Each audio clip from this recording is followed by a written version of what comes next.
minding my business. I'm minding my business. Mind your business. I'm minding my business. I'm minding my business. Mind your business. Welcome to the Change Gear podcast series. I am your host, Melusi Tshabalala. In this episode, we're focusing on steps 4 and 5, which are validating your new direction and developing your transformation plan. After all the brainstorming and innovation, it's time to ensure that your transformation truly aligns with market needs and has a solid chance of success. Once again, I'll be answering questions that have been put to us by business owners who have read or heard of the Change Gear booklet and need clarity on certain subjects and topics the booklet covers. In sharing their questions and requests for clarity, some business owners supplied us with their names and the details of their businesses, while others chose to remain anonymous because they prefer not to air out the challenges they face. At Simply Biz, we understand there might be matters of privacy that lead to some business owners not wanting to share their business details, and we completely understand, and we do not deem their questions any less important. In answering the questions put to us, I am certain I will help you watching or listening to get a great understanding of the Change Gear program and how it will help move your business forward. Put on your seatbelts because we're about to get going. Vroom! Let's start with a question from Bronwyn Ablett, who runs the gifting business called Pimp Yo Gin. She is looking to scale her business and wants to know how she will know if the way she plans to go about it is right, including the hiring of additional staff. This question is a great way to start this episode because validating your strategy is crucial.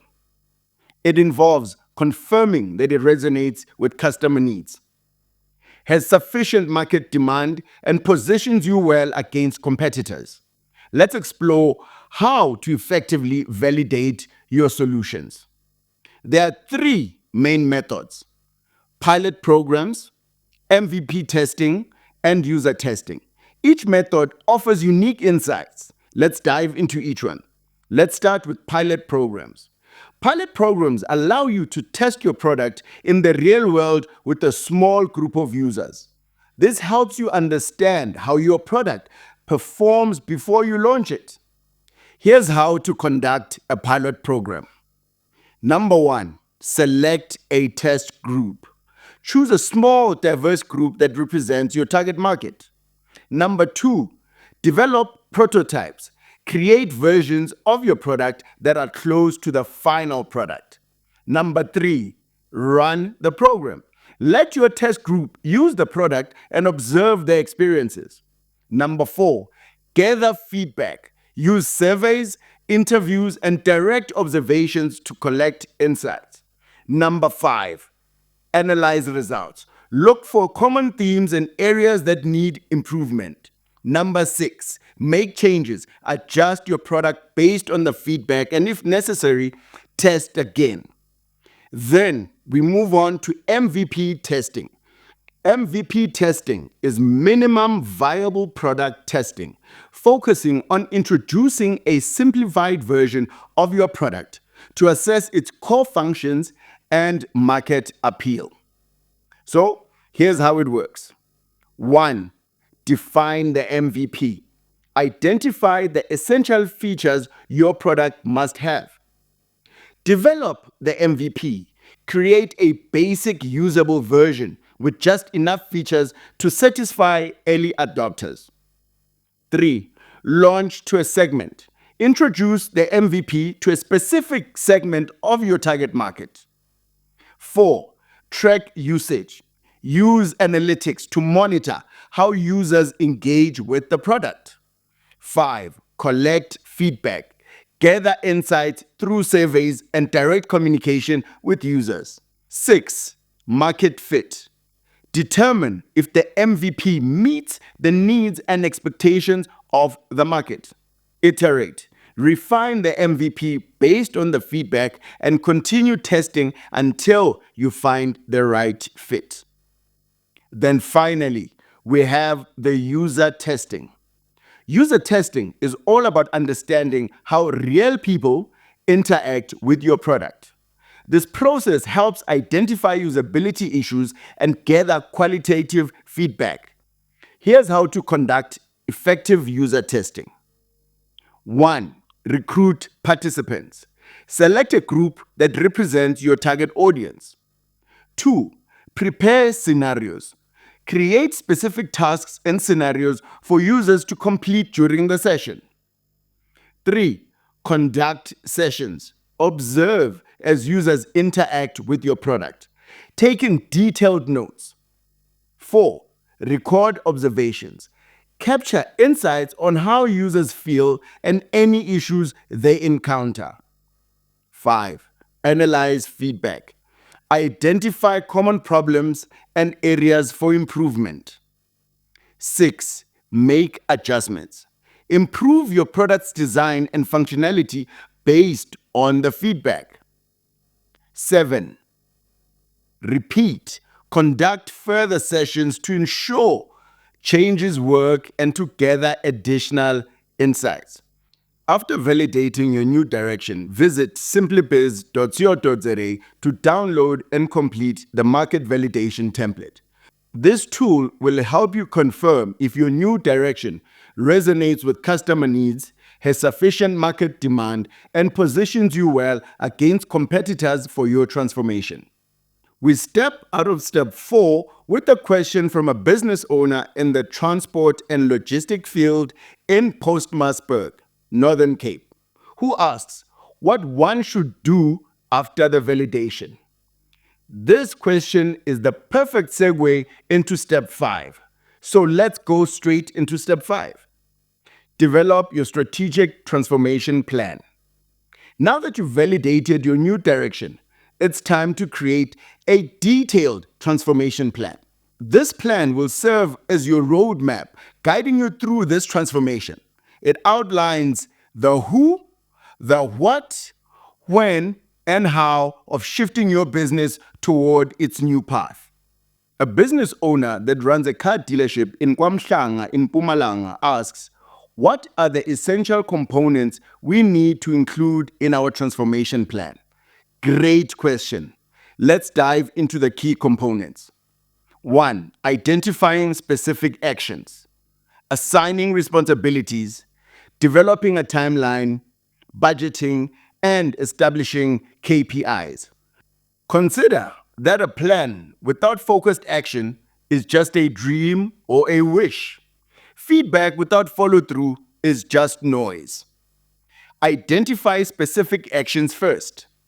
We need to identify specific actions for your transformation.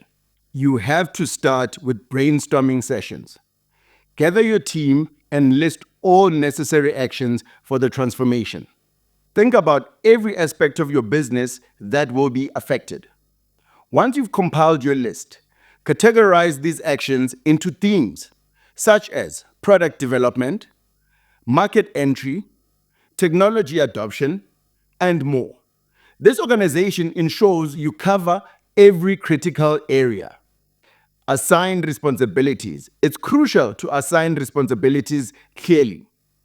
Match each action with team members who are best suited for the task. Use a chart or matrix to visualize who is responsible for what. Clearly communicate these responsibilities to each team member.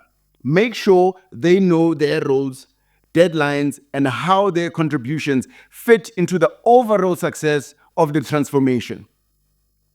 You need to utilize project management software like Asana, Trello, or Microsoft Project to create a detailed timeline with start and end dates for each key action. Setting realistic yet challenging milestones will keep your team motivated and serve as important checkpoints for progress. You will also need to start with a thorough cost estimation for each action identified in your plan. Include hidden costs like training or potential overruns. After estimating, present the budget for approval to stakeholders, ensuring it aligns with financial expectations and constraints. Technology and the right tools are essential. So you'll need to conduct a needs assessment by evaluating your current technology stack against the needs of the transformation, identifying any gaps where new technologies or tools could enhance efficiency or innovation. When planning your investments, consider both immediate costs and long-term ROI, prioritizing technologies that offer scalability and flexibility. We now answer a critical question from a business owner who runs a supermarket chain in Mangaung. She asks, why is it important to establish KPIs? I think I was traumatized by KPIs when I was still a full-time employee. KPIs are critical because setting key performance indicators, establishing baselines, and defining targets are fundamental for steering your business strategically. Here's why. 1. Measuring success. KPIs provide a qualitative way to measure how effectively your business is moving towards its goals. 2. Informed decision making. With clear KPIs and targets, you can make informed decisions about resource allocation and strategy adjustments. 3. Aligning teams. KPIs help align your team's efforts towards common objectives, clarifying expectations and fostering a sense of purpose. 4. Identifying opportunities and challenges. Regularly reviewing your performance against set baselines and targets can highlight areas of success and areas needing improvement. 5. Enhancing accountability.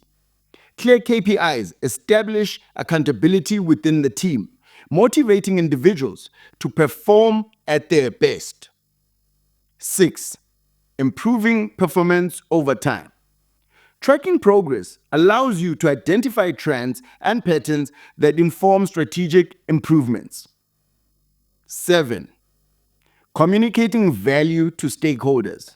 KPIs demonstrate your business's performance and potential value to external stakeholders, building trust and support. So, to effectively set KPIs, follow these steps. 1. Identify core KPIs. Pick KPIs that align with your transformation goals, focusing on financial performance, customer engagement, product development, and market reach. 2. Establish baselines. Determine current KPI levels using historical data as a reference point. 3. Define clear targets. Set SMART targets: specific, measurable, achievable, relevant, time-bound for each KPI. 4. Implement tracking mechanisms. Use tools to monitor KPIs continuously, ensuring that data is accurate and accessible. 5. Review regularly and adjust. Schedule regular reviews to assess progress against targets and make adjustments as needed. Our next topic is planning for milestones and evaluation. Daryl Mujela, whose technology solutions company is based in Limpopo, wants to know how to make his business model scalable and what he should include when planning for reviews of the transformation plan. Daryl, it's important to set clear metrics for evaluating progress at each milestone. These include sales figures, customer feedback scores, or market penetration rates. Schedule regular review meetings around these evaluation points to assess progress, discuss findings, and adjust strategies as necessary. You will also have to set up mechanisms for collecting and analyzing feedback from customers, employees, and partners. Encourage a culture of agile adaptation where your team can rapidly respond to feedback and changing market conditions. This might involve allocating contingency resources and creating flexible roles within your transformation team. We've reached the end of episode 3. Please don't forget to visit simplybiz.co.za to download and complete your free transformation plan template. This will help you ensure that you have a detailed and actionable roadmap to guide your business through the transformation. Reflect on what planning activities or steps you should start, stop, and continue to ensure successful execution. Ask yourself, what should I stop? What should I start? What should I continue? Do not forget to follow us on social media and visit simplybiz.co.za for more resources. Find us on X, Instagram, LinkedIn, YouTube, and Facebook using @simplybiz_SA. Goodbye. I'm minding my business. I'm minding my business. Mind your business. I'm minding my business. I'm minding my business. Mind your business.